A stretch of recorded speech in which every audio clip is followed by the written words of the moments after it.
ఏంటి క్యాలిక్యులేషన్స్ అని అనుకుంటున్నారా? సంవత్సరానికి 365 రోజులు, 365 రోజులు ఒక సంవత్సరానికి.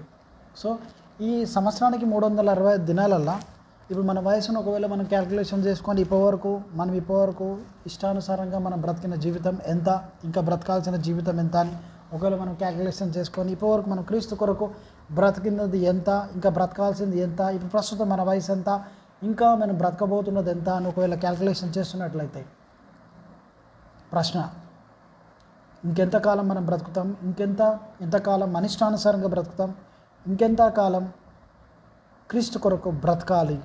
ఈ ప్రశ్న ఒకవేళ మీకు ఉన్నట్లయితే నిజంగా క్రీస్తులో మీరు ఉన్నారని గ్రహించాలి.